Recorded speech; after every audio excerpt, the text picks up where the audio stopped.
అవినీతి కేసుల నుంచి జగన్ ని తప్పించేందుకు వైఎస్ఆర్ పేరును సైతం చార్జ్షీట్లో చేర్చిన ఘనుడైన జగన్ అధికారానికి రాగానే అదనపు అడ్వకేట్ జనరల్ గా నియామకం పొందిన వ్యక్తి. అంతటి బాధ్యతాయుతమైన స్థానంలో ఉన్న పొన్నవోలు సుధాకర్ రెడ్డికి దేశం దాటగానే మూలాలు గుర్తుకు వచ్చాయి. ఫ్యాక్షనిజం, మాఫియా అంటూ ఉపన్యాసాలు దంచేశారు. ఆయన వ్యాఖ్యలు ఇప్పుడు ఏపీలో చర్చనీయాంశమవుతున్నాయి. న్యాయ వ్యవస్థలో బాధ్యతాయుతమైన స్థానంలో ఉన్న ఏఐజీ పొన్నవోలు సుధాకర్ రెడ్డి వ్యాఖ్యలు ఇప్పుడు ఏపీలో చర్చనీయాంశమయ్యాయి. ఆయన లండన్లో నలుగురు కనిపించగానే మాఫియా గురించి, అది ఎక్కడ పుట్టిందో అంటూ అనర్గళంగా మాట్లాడేశారు. దానికి ఫ్యాక్షనిజంకు ముడిపెట్టేశారు.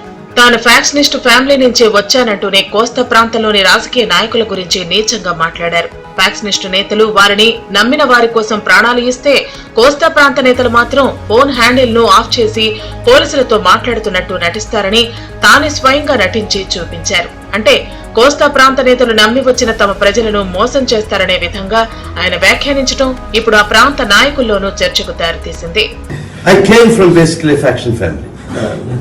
ఒక ఫ్యాక్షనిస్ట్ చాలా గొప్పవాడు ఉంటాడు.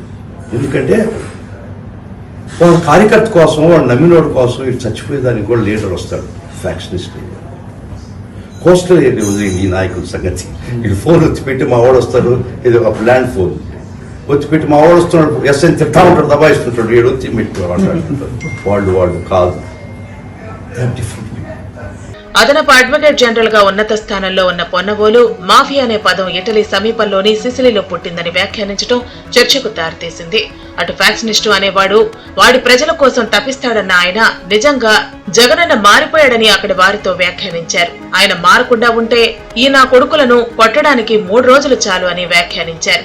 ఇది నిజమంటూ తన వ్యాఖ్యలను మరోసారి రెట్టించారు. జగన్ రావాల్సిన అవసరం లేదు, కాస్త సైలెంట్ గా ఉంటే చాలు అంటూ రెచ్చగొట్టే వ్యాఖ్యలు చేశారు. ఆయన ఫ్యాక్షన్ కు ఒప్పుకోడు అని పొన్నవోలు పేర్కొనగా, ఆయన వ్యాఖ్యలకు అడ్డు తగిలిన ఓ వ్యక్తి ఈసారి తిరిగి అధికారంలోకి వస్తే తప్పనిసరిగా ఫ్రీ హ్యాండ్ కొంత ఇవ్వాలని అడిగాడు.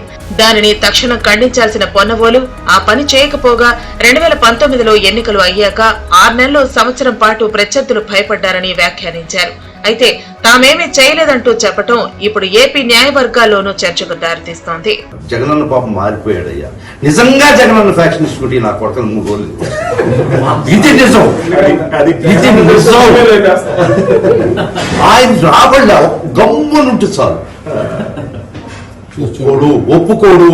కానీ ఈసారి వచ్చాక మాత్రం కొంత ఇవ్వాలి, ఫ్రీ హ్యాండ్ కొంత అవ్వాలి. ఒక్కటి చెప్తున్నానమ్మా, 2019లో ఎలక్షన్ అయిన తర్వాత 6 నెలలు, సంవత్సరం ఉత్సాహం పోసారు. వాళ్ళు ఏం చేస్తారు?